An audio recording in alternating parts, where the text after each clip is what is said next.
সকাল আজকের ক্লাসে সবাইকে স্বাগতম। তো আজকে আমাদের টপিকটা হচ্ছে কি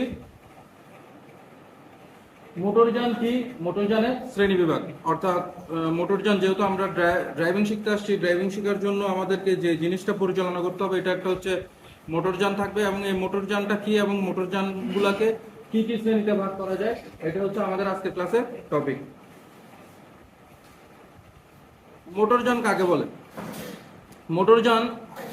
মোটরযান আইনে মোটরযান অর্থ কোনো যন্ত্রচালিত যান। মোটরযান আইনে মোটরযান অর্থ কোনো যন্ত্রচালিত যান যার চালিত শক্তি বাইরের বা ভেতরের কোনো উৎস হতে সরবরাহ হয়ে থাকে, যেটা আমরা কালকে আলোচনা করছি। অবশ্যই যন্ত্রচালিত যে কোনো যান ভেতরের কোনো উৎস হতে সরবরাহ হয়ে থাকে। এটা একটা সিম্পল আনসার। মোটরযান কাকে বলে আমাদেরকে কেউ কোনো প্রশ্নে পরীক্ষা যদি এই প্রশ্নটা আসে তাহলে আমরা এই উত্তরটা করতে পারবো।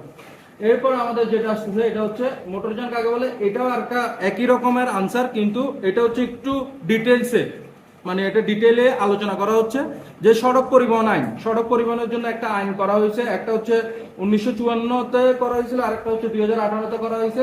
2018-তে যেটা করা হয়েছে এটা আপডেট আইন। ওই আইনের আওতায় কোন কোন যানকে আমরা মোটরযান হিসেবে বলবো এটার সংজ্ঞাটা এখানে দেওয়া হয়েছে, যে এটা এমনভাবে প্রস্তুত করা হয়েছে যাতে রাস্তায় চলাচলের উপযোগী, অর্থাৎ রাস্তায় পরিবহন যান হিসেবে ব্যবহার করা হবে অথবা মালামাল বহন করার জন্য ব্যবহার করা হবে, এরকম ভাবে প্রস্তুত করা হয়েছে। এখানে এটা চেসিসের উপর বডি থাকতেও পারে, নাও থাকতে পারে। উইদাউট বডি শুধু চেসিস ও মোটরযানের আওতায় পড়বে, অথবা বডি সহ চেসিস সহ পুরোটাই মোটরযানের আওতায় পড়বে। এবং এটার মূল কাজটা কি হবে? রাস্তায় চলাচলের উপযোগী হইতে হবে। কিন্তু এক্ষেত্রে যদি কোনো নিজস্ব কোনো যান থাকে যেটা নিজস্ব প্রিমিসে চলতেছে, নিজস্ব আঙিনায় চলতেছে, কোনো ফ্যাক্টরির যান, ওগুলো মোটরযানের আওতায় পড়বে না। আর যে কোনো কিছু যেগুলো মনুষ্য বা পশু দ্বারা পরিচালিত, যেমন রিক্সা, তারপর ভ্যান, তারপর কি থাকতে পারে গরুর গাড়ি, ঘোড়ার গাড়ি, এগুলা মোটরযানের আওতায় পড়বে না। তাহলে এটা হচ্ছে মোটরযানের সংজ্ঞা। এখন এই মোটরযানের সংজ্ঞাটা থেকে আমাদের পরবর্তী যে টপিকটা হচ্ছে এটা হচ্ছে এই মোটরযানগুলোকে আমরা কয় ভাগে ভাগ করে করতে পারি। ইন জেনারেল আমরা এগুলোকে কি করতে পারি? 2 হুইলার, 3 হুইলার, 4 হুইলার এভাবে আমরা জেনে থাকি। এবং আপনারা যে লাইসেন্স করবেন, লাইসেন্সের জন্য যে আবেদন করবেন, ওই আবেদনের মধ্যে এরকম আলাদা আলাদা ভাগ করে দেওয়া আছে। তাহলে এই 2 হুইলার, 3 হুইলার, 4 হুইলার কি? চাকার ভিত্তিতে, অর্থাৎ একটা যানের মধ্যে মোটরযানের মধ্যে কয়টি চাকা আছে এটার ভিত্তিতে আমরা মোটরযানকে এই তিনটা সাধারণ শ্রেণীতে ভাগ করতে পারি। প্রথমে হচ্ছে 2 হুইলার। 2 হুইলার হচ্ছে কি? আমরা যে মোটর বাইকগুলো দেখি এগুলো হচ্ছে 2 হুইলার। তারপর হচ্ছে 3 হুইলার। 3 হুইলার কি? 3 হুইলার হচ্ছে আমরা যে সিএনজি নামে জানি, এগুলাকে অটো হইতে পারে, এগুলাকে টেম্পু বলে, অনেকে টোটো বলে, হ্যাঁ, ব্যাটারি চালিত হইতে পারে বা ইঞ্জিন চালিত হইতে পারে। এগুলা 3 হুইলার গুলা, এগুলাই 3 হুইলার আওতায় পড়বে। আর 4 হুইলার আমরা জানি যে কোনো চারটা চাকা যদি থাকে যে কোনো একটা গাড়িতে, ওইটাকে আমরা 4 হুইলার হিসেবে ধরতে পারবো। এটা কার হইতে পারে, বাস হইতে পারে, ট্রাক হইতে পারে, যে কোনো কিছু হইতে পারে। হ্যাঁ, অবশ্যই যদি চার চাকার অধিক যে কোনো গাড়ি 4 হুইলারের মধ্যে পড়বে। 4 চাকা থাকলে এটা 4 হুইলার। তাহলে এই 4 হুইলারটাকে আবার 3 ভাগে ভাগ করতেছি। প্রথমে 4 হুইলারটাকে আমরা আবার 3 ভাগে ভাগ করতেছি, লাইট, মিডিয়াম, হেভি। কালকে আমরা আলোচনা করছিলাম লাইট, এই ওজনটা, এই লাইট গাড়ির ওজনটা, এটার রেজিস্ট্রিকৃত বোঝায় ওজন থাকতে হবে লেস দেন 7,500 কেজির নিচে, অর্থাৎ 7,500 কেজির নিচে হবে কোনটা? লাইট। মিডিয়াম হবে বিটুইন 7,501 কেজি টু 12,000, 12,000 কেজির মধ্যে থাকবে, ওইটা হবে কি? মিডিয়াম। আর হেভিটা হবে মোর দেন 12,000 কেজি। 12,000 কেজির উপরে যদি হয় তাহলে ওই গাড়িগুলোকে আমরা হেভি বলবো। এক্ষেত্রে আমাদেরকে মনে রাখতে হবে আমরা যে লাইসেন্সটা করব, আমরা সরাসরি লাইসেন্স করার সময় কখনো হেভি লাইসেন্স পাবো না। আমাদের লাইসেন্সের ক্যাটাগরি থাকবে লাইট, এই লাইটের মধ্যে থাকবে।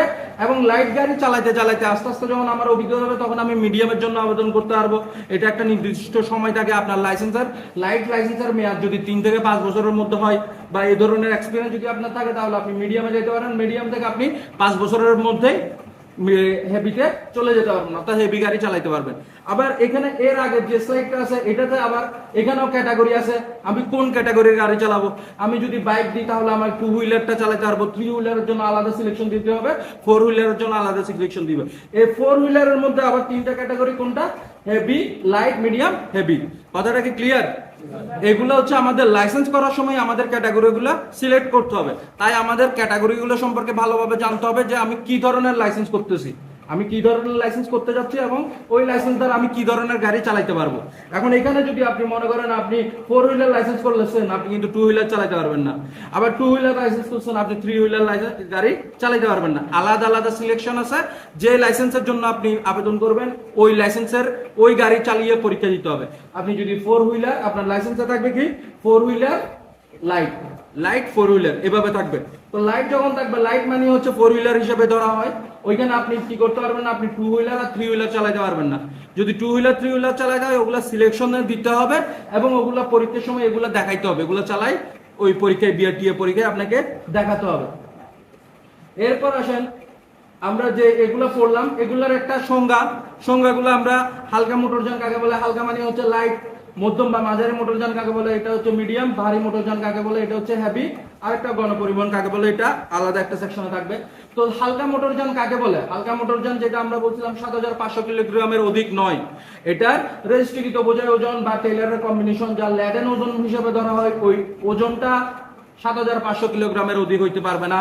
যদি মধ্যম বা মাঝারি মোটরযান যেটাকে আমরা মিডিয়াম ভেহিকেল বলি বা মিডিয়াম মোটরযানের হিসেবে 7501 থেকে 12000 কিলোগ্রামের মধ্যে হতে হবে ল্যাডেন ওজন। আর ভারী মোটরযান যদি হয় এটা ল্যাডেন ওজন বা রেজিস্ট্রিকৃত বোঝাই ওজন আমাদের 12000 কিলোগ্রামের অধিক হইতে হবে। দেখেন এখানে একটা কথা আছে, এটা হচ্ছে লেডেন অর্থাৎ বোঝাই ওজন, এটাও লেডেন অর্থাৎ বোঝাই ওজন, ঠিক আছে। লেডেন বোঝাইকৃত বা ভার সহ ওজন বা মোটরযানের ট্রেলার শ্রেণীবদ্ধ ওজন অথবা কোনো লোকোমোটিভ বা রোড রোলার যার আনলেডেন, লোকোমোটিভ বা যদি রোড রোলার হয় তাহলে এটা আনলেডেন হবে। এই ক্ষেত্রে লোকোমোটিভ বা রোড রোলার হলে তাহলে আনলেডেন হবে অর্থাৎ অবোঝাইকৃত ওজন হবে। আর গণপরিবহন কাকে বলে, গণপরিবহন তো ভাড়ার বিনিময়ে যাত্রী পরিবহনের জন্য ব্যবহৃত বা ব্যবহারের জন্য উপযোগী যে কোনো মোটরযান, যে মোটরযানগুলোতে আমরা মানুষকে সেবা হিসাবে দিব, সেবা হিসাবে মানুষকে এক জায়গা থেকে আরেক জায়গায় নিয়ে যাবো এবং তার বিনিময়ে আমরা তার থেকে টাকা নিব, এগুলোই হচ্ছে গণপরিবহন। তাহলে এই যে আমাদের এই যে মোটরযানের যে কার স্ট্রাকচার অর্থাৎ অটোমোটিভ মোটর ভেহিকেলের স্ট্রাকচার গুলা মূলত কিরকম হয়ে থাকে, 3টা সেকশনে আমরা এখানে ভাগ করতেছি। প্রথম সেকশনটা হচ্ছে ইঞ্জিন, এখানে উপরে যেটা দেখতে পাচ্ছেন এটা হচ্ছে ইঞ্জিন, নিচেরটা হচ্ছে বডি, এটা হচ্ছে বডি, আর এটা হচ্ছে আমাদের ট্রান্সমিশন সিস্টেম বা ট্রান্সমিশন লাইন। এই ইঞ্জিনটা আমরা মোটরযানের সঙ্গে যেটা পড়ছিলাম যে মোটরযান হচ্ছে এমন একটি যান যার চালিকা শক্তি ভেতরের বা বাইরের কোনো উৎস হতে সরবরাহ হয়ে থাকে।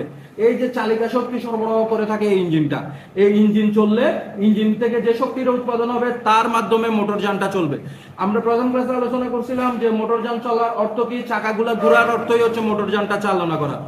মোটরযান চালনার অর্থ হচ্ছে কি চাকাগুলো ঘুরতে হবে, চাকা যদি না ঘুরে মোটরযান স্থির থাকবে। এখন এই চাকা ঘোরার জন্য যে শক্তিটা প্রয়োজন ওই শক্তিটা কে সরবরাহ করে থাকে, ইঞ্জিন সরবরাহ করে থাকে। এবং এই জিনিসটা আমি শুধু ইঞ্জিনের মধ্যে আর চাকা ঘুরাইলে হবে না, আমাকে এখানে মালামাল রাখার জন্য, মানুষ বসার জন্য একটা আরামদায়ক কি লাগবে, আরামদায়ক জায়গা লাগবে বা আরামদায়ক অ্যাটমসফিয়ার লাগবে, যেটা আমাদের কিসের মাধ্যমে করা হয়, বডির মাধ্যমে নিশ্চিত করা হয়। বডি চেসিস বা চেসি এটা একটা এমন একটা কাঠামো, এর আগে যে 3টা জিনিস আমরা আলোচনা করছিলাম এই 3টা জিনিসকে একসাথে ধরে রাখার জন্য, এই 3টা জিনিসকে একসাথে ধরে রাখার জন্য যে কাঠামোটা ব্যবহার করা হয় তাকে বলা হয় ভেহিকেল চেসিস বা চেসি। ভেহিকেল চেসিস বা চেসি অর্থাৎ এটার মাধ্যমে আমরা কি করতে পারবো, এই 3টা জিনিসকে একসাথে সংযুক্ত করে রাখতে পারবো বা একসাথে ধরে রাখতে পারবো। তাছাড়া এই চেসিসের আরেকটা কাজ কি, চাকাগুলোকে মাটির সাথে সংযুক্ত রাখা বা সংযুক্ত রাখতে সাহায্য করা। এই চাকাগুলোকেও কিন্তু এই চেসিসের মাধ্যমে সংযুক্ত করা হচ্ছে। তাহলে দেখেন আমরা আগের চিত্রটা থেকে যদি দেখি, ইঞ্জিন, বডি এবং ট্রান্সমিশন সিস্টেম এবং চাকা, এই 3টা জিনিসের কম্বিনেশনে আমাদের একটা গাড়ি, সম্পূর্ণ গাড়ি থাকবে। এবং এই সম্পূর্ণ গাড়িটাকে ধরে রাখার মূল কাজটা কে করে থাকে, চেসিস করে থাকে। যত ধরনের ভার আছে ভারটা বহন করবে, যত ধরনের এটাতে ইনস্ট্রুমেন্ট বা ইঞ্জিন বা অন্যান্য জিনিস সংযুক্ত করার এই চেসিসের উপর ভর করে সংযুক্ত করা হয়ে থাকবে। এরপরে আসেন আমরা কালকে আলোচনা করছিলাম এটা কার বডি পার্টস ডায়াগ্রাম। এখানে কিছু কিছু আমাদের বডি পার্ট সম্পর্কে আলোচনা করা হয়েছে, যেমন প্রথমে আছে রুফ, তারপর আছে সানরুফ, তারপর আছে windshield, outside mirror, windshield wiper, hood, grille, headlight, bumper, licence plate, indicator light, shield, front fender, wheel, head cap, door post, trunk, tail light, back fender, quarter, window, roof post, window, door handle, door এবং outside mirror. এই জিনিসগুলো আমাদেরকে কি করতে হবে? চিনতে হবে। গাড়ির বাইরের থেকে দেখে গাড়ির বিভিন্ন যন্ত্রাংশ আমাকে চিনতে হবে। কোনটা আমাকে উইন্ডশিল্ড কোনটা, উইন্ডশিল্ড ওয়েপার কোনটা, হুড কোনটা, ট্রাঙ্ক কোনটা। আমরা ট্রাঙ্কে হুড বলি, হুডকে ট্রাঙ্ক বলি, এরকম হইলে হবে না। আমাদেরকে স্পেসিফিক ভাবে জানতে হবে গাড়ির কোন অংশটা কি, কোন জিনিসটার কাজ কি এবং কোন অংশটা কি। আপাতত আমাদেরকে এটা জানতে হবে হেডলাইট কোনটা, টেইল লাইট কোনটা, ইন্ডিকেটর লাইট কি, গ্রিল কি। হ্যাঁ, এই জিনিসগুলো আমাদেরকে সম্পূর্ণরূপে জানতে হবে এবং এখানে এই জিনিসগুলো দেওয়া হয়েছে এবং এর সাথে এখানে আমাদের লিস্টগুলো দেওয়া আছে যে কি কি গাড়ির, এগুলো শুধু বাইরের থেকে দেখে আমরা গাড়ির থেকে সিলেক্ট করতে পারবো। হ্যাঁ, যে body shell, hood or bonnet, front bumper, rear bumper, bumper grille, headlight, fog lamp, indicator light, হ্যাঁ, রেডিয়েটর, ফেন্ডার লাইনার, রুফ। এগুলো হচ্ছে গাড়ির বাইরে থেকে থেকে গাড়ির বিভিন্ন গাড়ির বডির বিভিন্ন যন্ত্রাংশের বিভিন্ন পার্টস এর নাম হচ্ছে এগুলা। তাহলে এগুলো হচ্ছে গাড়ির বডির পার্টস। এরপর আসেন মোটরযানের শ্রেণী বিভাগ। মোটরযানকে আমরা কয়েকটা শ্রেণীতে ভাগ করতে পারি। কি কি কি বলা হচ্ছে? মোটরযানগুলো তাদের প্রকৃতি, আচরণ, লোড ক্ষমতা, নকশা এবং আরো অনেক কিছুর উপর ভিত্তি করে বিভিন্ন উপায়ে শ্রেণীবদ্ধ করা যেতে পারে। অর্থাৎ যে মোটরযানগুলো রাস্তায় চলে সবগুলা মোটরযান একই রকম হয় না। এগুলার প্রকৃতি আছে, আচরণ আছে, লোড ক্ষমতা আছে, নকশা আছে এবং আরো অনেক কিছুর উপর ভিত্তি করে এগুলাকে আলাদা আলাদা করা যায়। যেমন কিসের উপর ভিত্তি করে আমরা মোটরযানকে শ্রেণীবিভক্ত করতে পারি? গাড়ির উদ্দেশ্যের উপর ভিত্তি করে, গাড়ির লোড ক্ষমতার উপর ভিত্তি করে, গাড়ির ব্যবহৃত জ্বালানির উপর ভিত্তি করে, গাড়ির চাকার সংখ্যার উপর ভিত্তি করে, গাড়ির সাসপেনশন সিস্টেমের উপর ভিত্তি করে, গাড়ির ড্রাইভিং শ্বাসের উপর ভিত্তি করে, ইঞ্জিনের অবস্থানের উপর ভিত্তি করে, গাড়ির ট্রান্সমিশন সিস্টেমের উপর ভিত্তি করে। অর্থাৎ এই যে ক্লাসিফিকেশন করতে পারবো।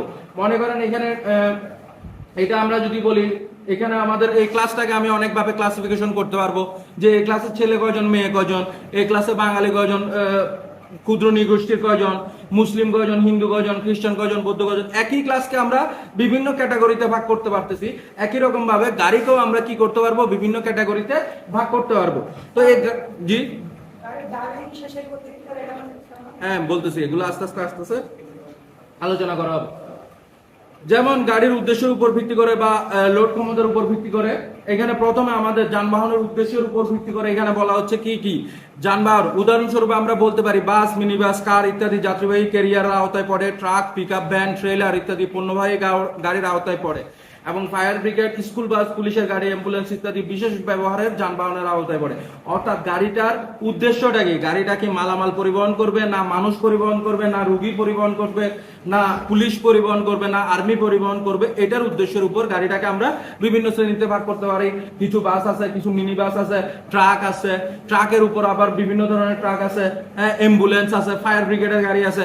আপনি একটা অ্যাম্বুলেন্সে করে যাত্রী পরিবহন করতে পারবেন না, আবার একটা ফায়ার ব্রিগেডের গাড়িতে করে আপনি মালামাল পরিবহন করতে পারবেন না। কিন্তু এগুলা কি? এগুলার আলাদা আলাদা উদ্দেশ্য, কোন গাড়িটা কোন উদ্দেশ্যে ব্যবহৃত হচ্ছে। যানবাহনের লোড ক্ষমতার উপর ভিত্তি করে আমরা প্রথমে আলোচনা করছি আমাদের আগের আলোচনায় যে হালকা যানবাহন, মাঝারি যানবাহন এবং ভারী যানবাহন। হালকা, মাঝারি, ভারী। ওই ৭৫০০ কেজির অধিক, ৭৫০০ কেজির কম, ৭৫০০ থেকে ১২০০০ কেজির মধ্যে অথবা ১২০০০ কেজির অধিক। ঠিক আছে, তিনটা শ্রেণী বিভাগ থাকবে লোড ক্ষমতার উপর ভিত্তি করে। এরপর থাকবে যানবাহন দ্বারা ব্যবহৃত জ্বালানির উপর ভিত্তি করে। আপনি কি ধরনের জ্বালানি ব্যবহার করবেন? গাড়িতে বিভিন্ন ধরনের জ্বালানি ব্যবহার করা যায়, পেট্রোল, ডিজেল, সিএনজি, হ্যাঁ, তারপর সোলার, এই ধরনের অনেকগুলো যানবাহন আছে। এখন আপনি যে গাড়িটা পেট্রোল দিয়ে চলে ওই গাড়িকে কখনো ডিজেল দিয়ে চালাইতে পারবেন না। আবার যেটা ডিজেল দিয়ে চলে ওইটাকে আপনি সিএনজি দিয়ে চালাইতে পারবেন না। যেটা সিএনজি দিয়ে চলে ওইটাকে আপনি অকটেন দিয়ে চালাইতে পারবেন না। এভাবে আলাদা আলাদা কোন জ্বালানিটা প্রয়োজন, অর্থাৎ কোন জ্বালানিটা আমি গাড়িতে ব্যবহার করতেছি ওইটার উপর ভিত্তি করে আমরা যানবাহনের শ্রেণী বিভাগ করতে পারি। অর্থাৎ ডিজেল গাড়ি, পেট্রোল গাড়ি, সিএনজি গাড়ি অথবা ইলেকট্রিক গাড়ি এভাবে ভাগ করতে পারি। ইঞ্জিনের অবস্থানের উপর ভিত্তি করে, ইঞ্জিনের অবস্থান, একটা গাড়িতে সাধারণত একটাই ইঞ্জিন থাকে, ইঞ্জিনটা সামনে থাকতে পারে অথবা পেছনে থাকতে পারে, ইঞ্জিনটা সামনে থাকতে পারে অথবা পেছনে থাকতে পারে। গাড়ির অবস্থানের উপর ভিত্তি করে এখানে ৪-৫টা ভাগ আমরা করতে পারি। একটা হচ্ছে সামনের ইঞ্জিন, সামনে চাকা শক্তি, সামনে ইঞ্জিন রিয়ার হুইল শক্তি, পেছনের ইঞ্জিন সামনে চাকা, রিয়ার ইঞ্জিন রিয়ার হুইল ড্রাইভ, সামনে ইঞ্জিন অল হুইল ড্রাইভ এবং রিয়ার ইঞ্জিন অল হুইল ড্রাইভ। এখন এই জিনিসগুলো কি, এই জিনিসগুলো আমরা যখন ইন ফিউচার ভালোভাবে ডিটেলস আলোচনা করব এগুলোর উপর, তখন আমরা এগুলো ডিটেলস আলোচনাতে আমরা এগুলো জানবো। এরপর আসেন গাড়ির বডির উপর ভিত্তি করে আমরা কয়েকটা শ্রেণী বিভাগ করতে পারি। যেমন আমাদের এগুলো আলাদা আলাদা বডি অনুযায়ী গাড়িগুলোকে আলাদা আলাদা করা হয়। যেমন প্রথমে আছে মাইক্রো, ছোট গাড়ি যেগুলো, ছোট টাটা ন্যানো টাইপের গাড়ি যেগুলো, এগুলোকে বলা হয় মাইক্রো। এরপরে সেডান, আমরা যে এগুলোকে কার বলে থাকি, এগুলো আসলে কি কার না, এগুলো হচ্ছে কি সেডান, এগুলোকে বলা হয় সেডান ক্যাটাগরির আওতায় পড়ে। যে করলা, প্রিমিও, এক্স করলা, হ্যাঁ, হুন্দাইয়ের যেগুলো আছে, ভেসেল আছে বা এগুলা সবগুলাই হচ্ছে সেডানের আওতায় পড়ে। সিইউবি বা এটা হচ্ছে সেডান এবং এসইউবি এর সমন্বয়ে সিইউবি, এসইউবি আছে। তারপর হচ্ছে হ্যাচব্যাক, হ্যাচব্যাকের পর হচ্ছে রোডস্টার, রোডস্টারের পর হচ্ছে পিকআপ, যেগুলো হচ্ছে অর্থাৎ কেবিনও থাকবে আবার মালামালও পরিবহন করা যাবে। তারপর আছে ভ্যান, ভ্যান হচ্ছে বিভিন্ন ধরনের মানুষও পরিবহন করা যায় আবার মালামালও পরিবহন করা যায়। কুপে আছে, সুপার কার আছে, তারপর ক্যারাভেন আছে, তারপর আছে মিনি ট্রাক, তারপর আছে কেবিলট এবং মিনি ভ্যান, তারপর আছে ট্রাক। ঠিক আছে, এখানে আরো অনেকগুলো ক্লাস আছে। যেমন আমরা যে গাড়িটাতে শিখি এটাকে বলা হয় এমপিভি। এই সেক্টর, এই জিনিসটা এখানে নাই, হয়তো আগের স্লাইডে আমরা পাবো। এমপিভি মানে হচ্ছে মাল্টিপারপাস ভেহিকেল। মাল্টিপারপাস ভেহিকেল মানে এটাতে আমি কি করতে পারবো, এমপিভি পিকআপের মতো একটা গাড়ি, আমাদের গাড়িটা, আমাদের যে গাড়িটা আছে এরকম পিকআপের মতো দেখে। ওইটা হচ্ছে মিৎসুবিশি L200, মডেলটা হচ্ছে মিৎসুবিশি L200। এটা হচ্ছে এমপিভি বলা হয় মাল্টিপারপাস ভেহিকেল, অর্থাৎ এগুলোতে আমি মালামালও পরিবহন করতে পারবো এবং যাত্রীও পরিবহন করতে পারবো। এরপর আসেন বডির কিছু যন্ত্রাংশ। যেমন বডিটা একটা ফ্রেমের মধ্যে থাকে, এই ফ্রেমের মধ্যে বডি ইন হোয়াইট, অর্থাৎ বডিটা, শুধু বডিটা যদি আমরা দেখি এইভাবে একটা ফ্রেম থাকবে। এই ফ্রেমের মধ্যে বিভিন্ন যন্ত্রাংশ, প্রয়োজনীয় যন্ত্রাংশ এবং প্রয়োজনীয় ইনস্ট্রুমেন্ট আমরা এখানে ফিটিংস করব। তারপর ডোর আউটার, এটা ডোরটা এখানে লাগানো হবে। ফ্রন্ট ফেন্ডার, এইদিকে ফেন্ডার থাকবে এই সাইডটাতে, এবং সেন্টার পিলার লাইনার ইনার, এটা হচ্ছে সেন্টার পিলার ইনার হচ্ছে এটা এখানে থাকবে। তো এই বডিটা হচ্ছে কিসের উপর বসানো হয়, চেসিসের উপর বসানো হয়। এই চেসিসের উপর বডিটা বসানোর পর এই যে সামনের দিকে জায়গা দেখতেছেন এটা হচ্ছে হুড, হুডের নিচে থাকবে কি আমার ইঞ্জিন। ইঞ্জিনের পর এটা ইঞ্জিন যখন লাগাবো তখন আমার এই চেসিস গাড়িটা সম্পূর্ণ হবে এবং প্রয়োজনীয় এখানে ডোর, উইন্ডশিল্ড ওয়েপার আর আদার্স যে জিনিসগুলো আছে সবগুলো এখানে ফিটিংস হবে, আলাদা আলাদা ফিটিংস হয়ে এটা একটা পূর্ণাঙ্গ কারে রূপান্তরিত হবে। তাহলে এখন একটা জিনিস আমাদেরকে এখানে দেখতে হবে যে আমাদের দেশে প্রচলিত গাড়িগুলা কি কি। আসলে আমি এখানে সেডানের কথা বলতেছি, যে কি কি গাড়ি খুব বেশি জনপ্রিয়। টয়োটা প্রিমিও এক নম্বরে আছে, বাংলাদেশের সবচেয়ে জনপ্রিয় গাড়ির মধ্যে সেডানের মধ্যে হচ্ছে টয়োটা প্রিমিও। আমাদের কি কি আছে, মোটরযান কাকে বলে, মোটরযানের শ্রেণী বিভাগটা কি, এবং কোন কোন শ্রেণীতে মোটরযানকে বিভক্ত করা যায়, এবং গাড়ির বডি পার্টস গুলা কি কি।